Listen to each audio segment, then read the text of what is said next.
Hi friends, ఇవాళ మేము బోళ్ళల్లో అన్నం వండుకుంటున్నాం. అయితే ముందుగా మేము గ్లాస్ బియ్యం తీసుకున్నాం.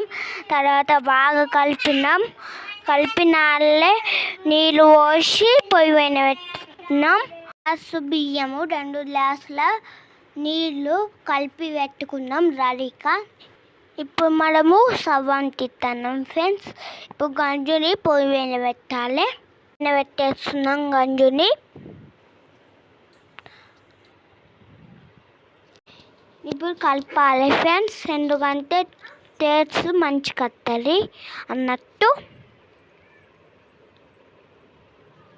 ఇప్పుడు మూత పెట్టి కొంచెం సేపు వెయిట్ చేయాలి. కొంచెంసేపు తర్వాత మూత తీసి మళ్ళీ కలుపుకోవాలి.